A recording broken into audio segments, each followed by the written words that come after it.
Hi friends, 11వ శతాబ్దం నాటి శివాలయం గురించి తెలుసుకుందాం. శివాలయంతో పాటుగా మరో 2 ఆలయాలు కూడా ఉన్నాయి. ఈ శివాలయమునకు కుడివైపున విఘ్నేశ్వర ఆలయం ఉంది. ఇది పూర్తిగా శిథిలమై పడిపోయింది. పురావస్తు శాఖవారు దీన్ని పునర్నిర్మించారు. ఇది పురావస్తు శాఖవారు ప్రతి రాయిపై వేసిన నెంబర్ గమనించవచ్చు.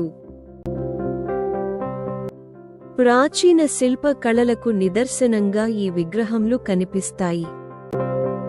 స్థల పురాణం.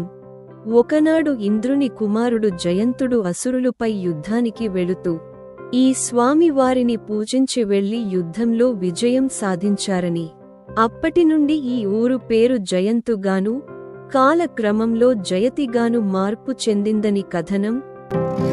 శివాలయమునకు ఎడమవైపున పార్వతీదేవి గుడి ఉంది. అమ్మవారి వాహనం అయినటువంటి సింహం విగ్రహం కూడా తల లేకుండా ఉండడాన్ని గమనించవచ్చు. ఈ మండపాన్ని సింహం తలను ఆనాడు దండయాత్రలో ధ్వంసమయ్యాయి. ఇక్కడ మండపం కూడా ఉండేది.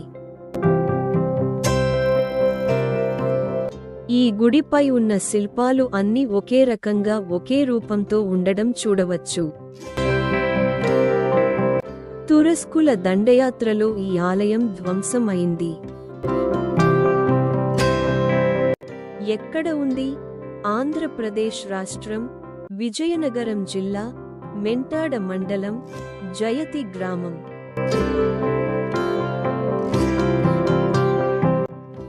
ఎలా వెళ్ళాలి?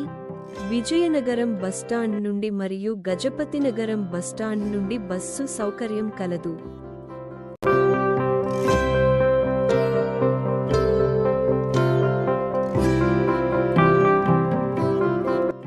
ఈ భ్రమరాంబిక సహిత మల్లికార్జున స్వామి చాలా మహిమ కలదిగా చెప్పుకుంటారు. ఈ శివలింగం స్వయంభుగా వెలసినది. చెట్టు దగ్గర ధ్వంసం చేయగా మిగిలిన విగ్రహాలను చూడవచ్చు.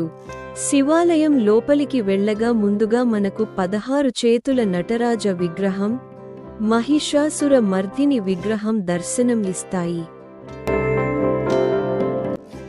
ఈ శివాలయం పూర్తిగా ధ్వంసం చేయబడినది. దీన్ని పునర్నిర్మించారు. దాదాపు మన ఛాతీ ఎత్తులో ఉండే శివలింగాన్ని మనం దర్శించుకోవచ్చు. కార్తీక మాసంలోనూ మహాశివరాత్రి వంటి పర్వదినాలలో విశేషమైన పూజలు జరుగుతాయి. ఈ పర్వదినాలలో భక్తుల రద్దీ చాలా ఎక్కువగా ఉంటుంది.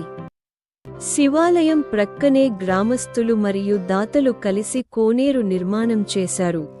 కోనేరు మధ్యలో డమరుకంపై జ్ఞానముద్రంలో ఉన్న స్వామివారి విగ్రహాన్ని ప్రతిష్ఠ చేశారు. ఈ కోనేరు చుట్టూ 12 లింగాలుగా చెప్పుకోబడిన 12 లింగాలను ప్రతిష్ఠ చేశారు. ఇవి చూడటానికి చాలా అందంగా ఉన్నాయి. శివుని ఆజ్ఞ లేనిదే ఏమీ జరగదు అంటారు కదా.